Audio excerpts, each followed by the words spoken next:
नमस्कार, मैं विवेक श्रीवास्तव। आखिरी आंसू लाइव शो में आप तमाम देशवासियों का स्वागत है। आज एक बार फिर हमारे साथ एक ऐसी शख्सियत बैठी हुई हैं जो लगातार अलग अलग मुद्दों को हमेशा उठाते रहे हैं और आज एक नए मुद्दे के साथ उनके साथ हम हाजिर हैं। जी हाँ, मैं बात कर रहा हूँ समाज सेवी फतेहपुर के चिर परिचित मोहम्मद आसिफ जी का। सर, स्वागत है आपका परिवार का तहे दिल से स्वागत अभिनंदन करता हूँ मैं, और हमारे विवेक भाई को बहुत बहुत धन्यवाद। फिर से मुझको आखिरी आंसू हमें मौका दिया, आपका बहुत बहुत धन्यवाद। Thank you sir. लगातार आप तमाम नए नए मुद्दे उठाते रहते हैं, आपकी सोच क्रिएटिव माइंड की है।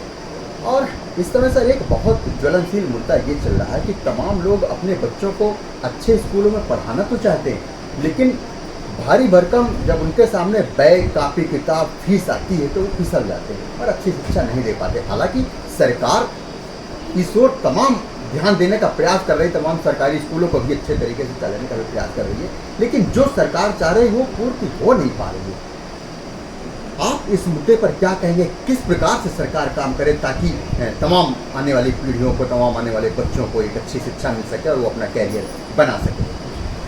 जैसा कि आप देख रहे हैं कि हमारा देश विकासशील देश है, विकास के पथ पर हम लोग अग्रसर हैं और हर भारत का परिवार अपने बच्चों को बेहतर शिक्षा देना चाहता है, वो अपने बच्चों का बेहतर भविष्य बनाना चाहता है और हर गार्जियन ये चाहता है कि मेरा बच्चा एक अच्छे से अच्छे स्कूल में पढ़े और एक अच्छे से अच्छी आधुनिक शिक्षा उसको मिल सके। मगर आप देख रहे शिक्षा का व्यवसायीकरण हो चुका है, शिक्षा इतनी महंगी हो चुकी है, आज के दौर में किताबें इतनी महंगी हो चुकी, सामान्य परिवार, एक साधारण सा परिवार अपने बच्चों को पढ़ा लेना ही अपनी सबसे बड़ी उपलब्धि समझते हैं। और बहुत से हमारे देश में ऐसे परिवार हैं जो अपने बच्चों को सिर्फ इस वजह से एजुकेशन नहीं दे पा रहे हैं कि उनके पास आर्थिक प्रॉब्लम है। इसलिए मैं भारत सरकार से मांग करता हूँ कि हमारी सरकार वन नेशन वन इलेक्शन की बात करती है, तो मैं भारत सरकार से बात करता हूँ कि क्या वन नेशन वन इलेक्शन की आप बात करते हैं तो क्या पूरे भारत में वन नेशन वन एजुकेशन नहीं हो सकती है? क्या पूरे भारत में एक शिक्षा प्रणाली नहीं लागू हो सकती है? अगर भारत सरकार पूरे देश के अंदर एक शिक्षा प्रणाली लागू कर दे तो मुझको याद है जब मैं बचपन में कक्षा प्राइमरी में पढ़ता था तो मेरा छोटा भाई मेरी पढ़ी हुई किताबों को वो पढ़ता। आसिफ भाई, थोड़ा सा क्लियर करिए, मतलब वन नेशन वन एजुकेशन का क्या मतलब है, क्या करवाना चाह रहे हैं इसमें? भारत सरकार से मेरी पुरजोर अपील और निवेदन भी है कि आप पूरे देश में एक शिक्षा प्रणाली लागू करें ताकि जो हमारे देश के अंदर शिक्षा का जो निजीकरण, व्यवसायीकरण किया जा रहा है उस पर पूरी तरह से अंकुश लग सके और एक ही शिक्षा प्रणाली पूरे देश में लागू हो सके और जो एक सिलेबस हो पूरे देश में लागू हो ताकि हर साल जो निजीकरण के नाम पर जो निजी स्कूल हैं जो किताबें बच्चों की बदल देते हैं, हर साल नई किताबें मंगाते हैं, तो जो बड़ा भाई पुस्तक को पढ़ रहा है कक्षा 8 में वही हर साल किताबें क्यों चेंज की जा रही है? मेरा आप सरकार से कहना ये है कि जो प्राइमरी की शिक्षा है उस पर हर साल आप किताबें क्यों चेंज करते हैं? आप उसको तय कर दीजिए ना माना तो सर ये सिलेबस है और ये सिलेबस हर विद्यालय को पढ़ाना है ताकि उस किताबों को दूसरे जो अगले साल बच्चा जो उस क्लास में जाए तो वो भी उससे पढ़ सके। सर, ये एनसीईआरटी जो लागू है, एनसीईआरटी के बुक है, एनसीईआरटी के बुक ले रहे हैं, लेकिन उसके साथ वो कह रहे हैं कि रिफ्रेशर बिना लगाए बच्चों को अच्छी शिक्षा नहीं मिल सकती, तो रिफ्रेशर के नाम पे तो यही तो दोहन है। सरकार को इसी पर रोक लगाना चाहिए। जब एनसीईआरटी एक हमारी बेहतर संस्थान है, उसकी छपी हुई किताबें से सिविल सर्विस की तैयारी करने वाले IAS IPS लोग बन रहे हैं, तो प्राइमरी के बच्चे और जूनियर के बच्चे क्यों नहीं पढ़ सकते उनकी किताबों को?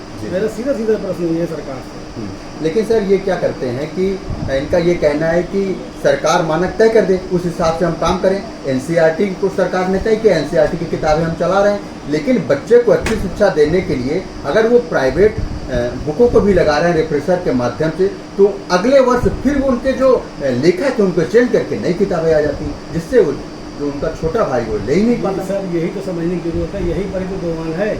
मैं उन स्कूल वालों से कहना चाहता हूँ कि आप क्या सरकार से अलग हट के अपनी सरकार चला रहे हैं क्या? क्या सरकार का उन विद्यालयों पर अंकुश नहीं है क्या? क्या वो भारत सरकार के बनाए हुए नियम कानून को फॉलो नहीं करते हैं क्या? अगर हमारा देश, हमारा संविधान एक कानून बना देगा तो क्या उनका वो पालन नहीं करेंगे? वो शिक्षा प्रणाली पर वो फॉलो नहीं करेंगे? तो सरकार को चाहिए ना कि एक नियम, एक कानून बना दे, उस पर बाध्य रहेंगे वो स्कूल विद्यालय उसको फॉलो करने की, उस किताब को पढ़ाने की बाध्य रहेंगे। ये हमारी सरकार को करना पड़ेगा ताकि कहीं ना कहीं वो सरकार की नीतियों का एक फायदा उठाते हैं। जब सरकार उस पर कठोर कानून बना देगी तो वो खामखा उस पर जो है दोहरी शिक्षा प्रणाली लागू ही नहीं कर पाएंगे। सरकार अगर कठोर कानून बना दे तो ये जो शिक्षा माफिया हैं या जो लगातार शिक्षा के नाम पे, किताबों के नाम पे दोहन किया जा रहा है ये बंद हो सकता है। आसिफ भाई का कहना है कि वन नेशन वन इलेक्शन की बात सरकार कर रही, तो वन नेशन वन एजुकेशन की भी अगर बात हो तो ये लोग जो अलग से थोपते हैं अभिभावकों के ऊपर एक्स्ट्रा भार, वो कम हो पाए। बहुत अच्छी सोच लेकर के आसिफ भाई हमारे सामने आए थे। और अगर इस बात को आगे बढ़ाया जाए और वन नेशन वन इलेक्शन के साथ साथ वन नेशन वन एजुकेशन भी हो जाए तो हो सकता है तमाम अभिभावकों के ऊपर एक्स्ट्रा भार न पड़े। बहुत बहुत धन्यवाद सर आपको हमारे साथ आंसू लाइव शो में आने के लिए। एक बार फिर एक नए मेहमान के साथ हाजिर होंगे, तब तक मुझे यानी विवेक श्रीवास्तव को दीजिए इजाजत। नमस्कार।